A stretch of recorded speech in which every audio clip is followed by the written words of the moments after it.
আসসালামু আলাইকুম ওয়া রাহমাতুল্লাহি ওয়া বারাকাতুহু। আমার জীবনের সবচেয়ে বড় চাওয়া পাওয়া আল্লাহ তাআলা আমাকে পবিত্র কোরআনের হাফেজ হওয়ার তৌফিক দান করেছেন, আলহামদুলিল্লাহ। আগামী 27শে নভেম্বর রোজ বৃহস্পতিবার বিকাল 3 ঘটিকায় আমার হিফজুল কোরআন খতম অনুষ্ঠান।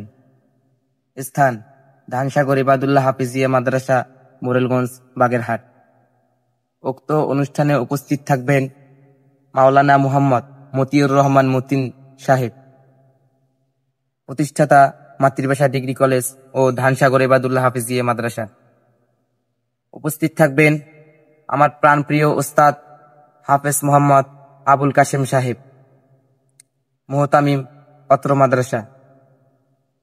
উপস্থিত থাকবেন আমার প্রাণের প্রিয় হুজুর, যার কাছ থেকে আমি হিফজুল কোরআন খতম করেছি, ও আমার জীবনের সবচেয়ে প্রিয় হুজুর হাফেজ মোহাম্মদ মাসুম বিল্লাহ সাহেব।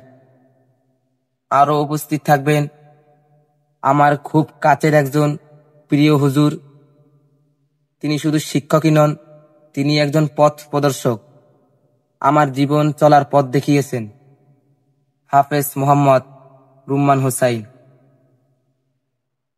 আরও উপস্থিত থাকবেন মাদ্রাসার সম্মানিত শিক্ষকবৃন্দ ও আমার প্রিয় ছাত্র ভাইরা, এবং আরও উপস্থিত থাকবেন কন্টেন্ট ক্রিয়েটর জগতে 3 জন বিখ্যাত কন্টেন্ট ক্রিয়েটর, মোহাম্মদ ইখলাস ভাই, মোহাম্মদ ইমরান ভাই 2.0 এবং SM শফিকুল ইসলাম, এবং এলাকার গণ্যমান্য ব্যক্তিদেরকে নিয়ে অনুষ্ঠানটি সফল করতে চাই ইনশাআল্লাহ। উক্ত অনুষ্ঠানে আপনাদের উপস্থিতি কামনা করছি।